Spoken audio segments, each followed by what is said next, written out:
Jai Shriram. Welcome to Masala Papad. ನಾನು Ajit ಬೊಪ್ನಳ್ಳಿ. Baby penguin ಖ್ಯಾತಿಯ ಆದಿತ್ಯ ಠಾಕ್ರೆ ಮಹಾರಾಷ್ಟ್ರ ಚುನಾವಣೆಗೂ ಮುನ್ನ ಒಂದು ಮಾತನ್ನು ಹೇಳಿದ್ದ. ಏನಪ್ಪ ಅಂದರೆ, ಮಹಾರಾಷ್ಟ್ರದ ಜನ ಲೂಟಿಕೋರರನ್ನು ಮನೆಗೆ ಕಳಿಸ್ತಾರೆ, ಅಭಿವೃದ್ಧಿ ಪರ ಇರೋರನ್ನೇ ಗೆಲ್ಲಿಸೋದು ಅಂತ. ಏನು ಕರೆಕ್ಟ್ ಆಯ್ತು ರೀ ಶಕುನ. ಮಹಾರಾಷ್ಟ್ರದಲ್ಲಿ BJP ಹಾಗೂ ಶಿಂಧೆ ಮೈತ್ರಿಯನ್ನು ಜನ ಹೇಗೆ ಗೆಲ್ಲಿಸಿದ್ರು ಅಂದರೆ, ಬೇಬಿ ಪೆಂಗ್ವಿನ್ ಹಾಗೂ ಡ್ಯಾಡಿ ಪೆಂಗ್ವಿನ್ ಇಬ್ಬರು ಮನೆಗೆ ಹೋಗೋ ಥರ ಮಾಡಿಬಿಟ್ರು. ಅರೆ ಉದ್ದವ್. ಈಗ ಇನ್ನೊಂದು ಭಯ ಉದ್ಧವ್ ಠಾಕ್ರೆಗೆ ಶುರುವಾಗಿದೆ.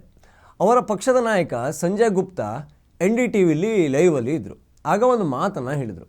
ಏನಪ್ಪ ಅಂದರೆ, ನಮ್ಮ ಪಕ್ಷದಲ್ಲಿ ಮೈತ್ರಿ ವಿಚಾರಕ್ಕೆ ಅನೇಕ ಭಿನ್ನಾಭಿಪ್ರಾಯ ಇತ್ತು. ಇರೋ 90% ನಾಯಕರಿಗೆ ಕಾಂಗ್ರೆಸ್ ಜೊತೆ ಮೈತ್ರಿ ಆಗೋದು ಇಷ್ಟನೇ ಇರಲಿಲ್ಲ. ನಾವು ನ್ಯಾಚುರಲ್ ಆಗಿ BJP ಜೊತೆಗೇ ಇದ್ದಿದ್ದು. ನಾವು BJP ಜೊತೆಗೇ ಹೋಗೋಣ ಅಂದರೂ ಕೂಡ ಉದ್ಧವ್ ಠಾಕ್ರೆ ಉದ್ದಟತನದಿಂದ ಮಾತೇ ಕೇಳಲಿಲ್ಲ ಅಂದರು. देखिए, एकनाथ शिंदे जी गद्दार नहीं, वो बागी थे. उन्होंने बगावत की थी, और बगावत जिस बात पर की थी, इस बात को हमारी पार्टी के सीनियर लीडर्स ने कई बार बोला. मनोज जोशी जी ने बोला कि हमारा नेचुरल अलायंस BJP है. प्रताप सरनायक जी ने भी बोला कि हमारा नेचुरल अलायंस BJP है. और हमने भी कई बार इस बात को चेताया कि जिस तरह से हवा दिखाई नहीं देती मगर जीवन उसी से होता है, ठीक इसी तरह से हर पॉलिटिकल पार्टी अपनी विचारधारा पर टिकी होती है. लेकिन जब हम बोलते थे तो अक्सर हमसे पूछा जाता था कि आप किस तरफ हो. तो जिस विचारधारा को छोड़ करके पार्टी ने जिस तरह से कांग्रेस के साथ गठबंधन किया, इस बात से हमारे उद्धव गुट में भी 90% लोग ऐसे हैं जो आज भी ये चाहते हैं कि हम कांग्रेस के साथ गठबंधन में ना रहे और हम BJP के साथ ही गठबंधन में रहे, क्योंकि हमारी पार्टी चुनावों के नंबर्स का असर है. अभी से इस तरह ಇವರ ಮಾತನ್ನು ಕೇಳ್ತಾ ಇದ್ದರೆ, ಆವತ್ತು ಏಕನಾಥ ಶಿಂದೆ ಅವರು ಟೀಮನ್ನು ಒಡೆದ್ರಲ್ಲ, ಪಕ್ಷವನ್ನು ತುಂಡು ಮಾಡಿದ್ರಲ್ಲ, ಈ ಕಡೆ ಒಂದಿಷ್ಟು ಜನರು ಕರ್ಕೊಂಬಂದ್ರಲ್ಲ, ಅದರಲ್ಲಿ ತಪ್ಪೇನೂ ಇಲ್ಲ ಅಂತ ಅನ್ನಿಸ್ತಾ ಇದೆ. ಉದ್ಧವ್ ಠಾಕ್ರೆಗೆ ಇನ್ನೊಂದು ಭಯ ಅಂದರೆ, ಅವನ ಶಿವಸೇನೆಯ ಜನ ಬ್ಯಾಗ್ ಹಾಕ್ಕೊಂಡು ಆ ಕಡೆ ಹೊಂಟುಬಿಟ್ರೆ ಅನ್ನೋದು. ಅದೊಂದು ಆಗಿಬಿಟ್ರೆ ಉದ್ಧವ್ ಠಾಕ್ರೆ ಅನ್ನೋ ಹಿಂದೂ ಹುಲಿಗೆ ಹುಟ್ಟಿರೋ ಹಿಂದೂ ವಿರೋಧಿಯಾಗಿರೋ ರಾಜಕಾರಣಿ ಉದ್ದುದ್ದಕ್ಕೆ ಬೊಬ್ಬೆ ಹೊಡಿಬೇಕು ಅಷ್ಟೆ, ಪಕ್ಷವೇ ಇರಲ್ಲ. ಎಂಥ ಆಘಾತ ಇದು. ಶಿವಸೇನೆ ಅನ್ನೋದು ಹಿಂದೂ ಹೃದಯ ಸಾಮ್ರಾಟ ಬಾಳಾ ಸಾಹೇಬ್ ಠಾಕ್ರೆ ಅವರ ಕನಸಿನ ಕೂಸು, ಹಿಂದುತ್ವದ ಆಧಾರದ ಮೇಲೆ ಸೃಷ್ಟಿಯಾದ ಪಕ್ಷ. ಆದರೆ ಉದ್ಧವ್ ಠಾಕ್ರೆ ಹಿಂದೂ ವಿರೋಧಿ ಕಾಂಗ್ರೆಸ್ ಜೊತೆಗೆ ಶೇಕ್ ಹ್ಯಾಂಡ್ ಮಾಡ್ತಾರೆ. ಸನಾತನ ಧರ್ಮವನ್ನು ನಾಶ ಮಾಡೋದೇ ನಮ್ಮ ಗುರಿ ಅನ್ನೋ DMK ಲೀಡರ್ಗಳನ್ನು ಹಗ್ಗು ಮಾಡ್ಕೋತಾರೆ. ಎಲ್ಲಿ ಉಳಿತು ಪಕ್ಷದ ಸಿದ್ಧಾಂತ? ಜನ ಆಲೋಚನೆ ಮಾಡಲ್ವಾ? ಮಹಾರಾಷ್ಟ್ರದ ಚುನಾವಣೆ ನಡೆಯೋದೇ ಬಾಳಾ ಸಾಹೇಬ್ ಠಾಕ್ರೆ ಅವರ ಹೆಸರಿನ ಮೇಲೆ, ಛತ್ರಪತಿ ಶಿವಾಜಿಯವರ ಹೆಸರಿನ ಮೇಲೆ. ಅವರ ಸಿದ್ಧಾಂತವನ್ನು ಬಿಟ್ಟರೆ ಜನ ಕ್ಷಮಿಸಬೇಕಲ್ಲ. ಎಲ್ಲಿ ಇಡಬೇಕೋ, ಎಷ್ಟು ಆಳಕ್ಕೆ ಇಡಬೇಕೋ ಅಷ್ಟು ಆಳಕ್ಕೆ ಇಟ್ಟಿದ್ದಾರೆ. ಈಗ ಇರೋದು ಒಂದೇ ಒಂದು ಪ್ರಶ್ನೆ, ಮಹಾರಾಷ್ಟ್ರದ ಮುಖ್ಯಮಂತ್ರಿ ಯಾರಾಗ್ತಾರೆ ಅನ್ನೋದು. ಮೂಲಗಳ ಪ್ರಕಾರ ಹೊಸ ಸರ್ಕಾರ ನವೆಂಬರ್ 26ಕ್ಕೆ ಬರುತ್ತೆ.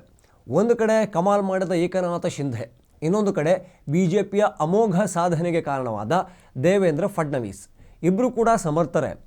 ಬಟ್ ಇವರಿಬ್ಬರಲ್ಲಿ ಯಾರು ಅನ್ನೋದೇ ಕ್ಯೂರಿಯಾಸಿಟಿ. ಒಂದು ಮೂಲಗಳ ಪ್ರಕಾರ ಏಕನಾಥ ಶಿಂಧೆಯೇ CM ಸ್ಥಾನವನ್ನು ಫಡ್ನವೀಸ್ ಅವರಿಗೆ ಬಿಟ್ಕೊಡ್ತಾರೆ. ಯಾಕೆಂದರೆ ಅವರು ಶಿವಸೇನೆಯನ್ನು ಬಿಟ್ಟು ತಮ್ಮ ಶಾಸಕರನ್ನು ಕರ್ಕೊಂಡು ಬಂದಾಗ ಫಡ್ನವೀಸ್ ಅವರು ನಾನು DCM ಆಗ್ತೀನಿ, ನೀವು CM ಆಗಿ ಅಂತ ತ್ಯಾಗವನ್ನು ಮಾಡಿದರು. ರಾಜಕೀಯದಲ್ಲಿ ಅದು ಮಹಾತ್ಯಾಗ. ಯಾವ ರಾಜಕಾರಣಿ ಕೂಡ ಇಂಥದ್ದೊಂದು ತ್ಯಾಗವನ್ನು ಮಾಡೋದು ಅಸಾಧ್ಯದ ಮಾತು. ಇನ್ನೂ ಒಂದು 5 ತಿಂಗಳ ಹಿಂದೆ ಲೋಕಸಭೆ ಇಲೆಕ್ಷನ್ ಆಯ್ತಲ್ಲ, ಮಹಾರಾಷ್ಟ್ರದಲ್ಲಿ NDA ಒಕ್ಕೂಟ ಡಬಕ್ ಅಂತ ಮಗುಚಿ ಬಿತ್ತು. ರಾಷ್ಟ್ರ ಮಟ್ಟದಲ್ಲಿ ಚರ್ಚೆ ಆಯಿತು.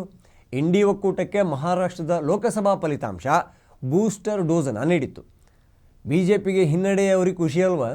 ಆಗ BJP ನಾಯಕ ಹಾಗೂ ಮಹಾರಾಷ್ಟ್ರದ DCM ಆಗಿದ್ದ ದೇವೇಂದ್ರ ಫಡ್ನವೀಸ್ ತಮ್ಮ ಸ್ಥಾನಕ್ಕೆ ರಾಜೀನಾಮೆ ಕೊಡೋಕ್ಕೆ ಹೋದರು.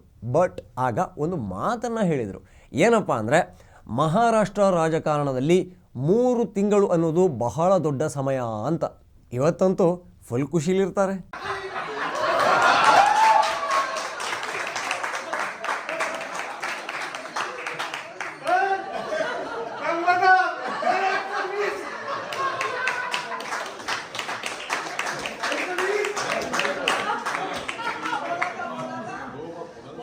ಏನು 3 ತಿಂಗಳು ಅತಿ ದೊಡ್ಡ ಸಮಯ ಅಂದರೆ, 3 ತಿಂಗಳಲ್ಲಿ ಗೇಮ್ ಚೇಂಜ್ ಮಾಡ್ತೀನಿ ಅನ್ನೋದಾಗಿತ್ತು. ಆಗ ಇದ್ದ ಟ್ರೆಂಡನ್ನು ಚೇಂಜ್ ಮಾಡಬೇಕಿತ್ತು, ಚೇಂಜ್ ಮಾಡಿದರು. ಈಗ ನೋಡಿ, BJP ನೇತೃತ್ವದ ಮಹಾಯುತಿ ಒಕ್ಕೂಟ ವಿಧಾನಸಭಾ ಚುನಾವಣೆಯಲ್ಲಿ ಭರ್ಜರಿಯಾಗಿ ಗೆದ್ದು ಸ್ಟೆಪ್ ಆಗ್ತಾ ಇದೆ. ಲೋಕಸಭಾ ಚುನಾವಣೆಯಲ್ಲಿ ಮುಸ್ಲಿಂ ಪ್ರಾಬಲ್ಯ ಜಾಸ್ತಿ ಇರುವಂತಹ ಧುಲೆಯಲ್ಲಿ ಬರುವ ವಿಧಾನಸಭಾ ಕ್ಷೇತ್ರ ಮಾಲೇಗಾಂವ್ ಸೆಂಟ್ರಲ್, ಅಲ್ಲಿ ಕಾಂಗ್ರೆಸ್ ಅಭ್ಯರ್ಥಿಯ ವಿರುದ್ಧ ಹಿಂದೂ ಮತಗಳನ್ನು ದೇವೇಂದ್ರ ಫಡ್ನವೀಸ್ ಒಂದು ಮಾಡಿದರು.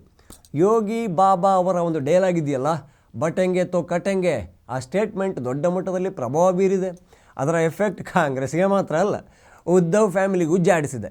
ಮುಸ್ಲಿಂ ಪರವಾಗಿ ನಿಲ್ಲೋಕೆ ಹೋಗಿ ಈಗ ಸೊಂಟದಲ್ಲಿ ಶಕ್ತಿನೇ ಇಲ್ಲದಂತಾಗಿದೆ. So sad, too bad. ಮಹಾರಾಷ್ಟ್ರದ ಈ ದಿಗ್ವಿಜಯ BJPಯ ಹುಮ್ಮಸ್ಸನ್ನು ಡಬಲ್ ಮಾಡಿದೆ, ಶಕ್ತಿ ಕೂಡ ಹೆಚ್ಚಿದೆ. ಹಿಂದೂಗಳ ಮತವೇ ಡಿಸೈಡ್ ಮಾಡೋದು ಅನ್ನೋ ಸತ್ಯವನ್ನು ಹೊರಗೆ ಹಾಕಿದೆ. ಅದೇ ಸತ್ಯ, ಅದೇ ನಿತ್ಯ. ಇದನ್ನು ನೋಡಿ ಬಾಂಧವರ ಓಲೈಕೆ ಕಮ್ಮಿ ಆದರೆ ಖುಷಿ. ನನಗೆ ಅಯ್ಯೋ ಅನಿಸೋದು ಉದ್ಧವ್ ಫ್ಯಾಮಿಲಿಯನ್ನು ಕಂಡು. ಅಪ್ಪನ ಹೆಸರು ಒಂದೇ ಸಾಕಿತ್ತು, ಅವರು ಹಾಕಿದ ಅಡಿಪಾಯ ಅಷ್ಟೊಂದು ಗಟ್ಟಿಯಾಗಿತ್ತು. ಬಾಳಾ ಠಾಕ್ರೆ ಕಾಂಗ್ರೆಸ್ ಜೊತೆಗೆ ಮೈತ್ರಿ ಆದ ದಿನ I will close my shop ಅಂದಿದ್ರು.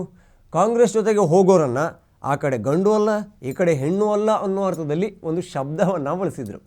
ಆದರೆ ಅವ್ರ ಮಗ ಏನು ಮಾಡ್ದ, ಅಪ್ಪಂಗೆ ಮೋಸ ಮಾಡ್ದ.